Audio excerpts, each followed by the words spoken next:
بسم اللہ الرحمن الرحیم۔ اللہ کے نام سے شروع جو بڑا مہربان نہایت رحم والا ہے۔ حاجت روائی کے لیے جمعے کی رات پڑھیں۔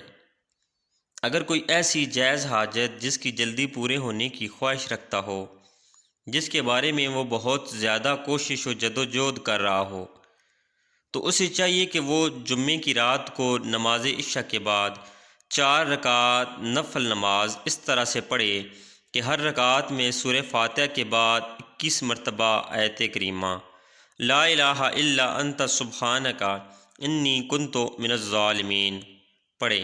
نماز سے فارغ ہونے کے بعد 111 مرتبہ آیت کریمہ نہایت توجہ و یکسوئی کے ساتھ پڑھے، پھر 21 مرتبہ درود پاک پڑھے اور اللہ تعالیٰ سے عاجزی و انکساری کے ساتھ دعا مانگے۔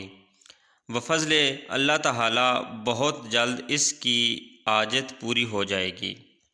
اللہ تعالیٰ ہمیں نیک باتوں پہ عمل کرنے کی توفیق نصیب عطا فرمائے۔ آپ سے گزارش ہے کہ آپ نے ویڈیو کو لائک کرنا ہے اور اس ویڈیو کو اپنے دوستوں کے ساتھ بھی شیئر کرنا ہے۔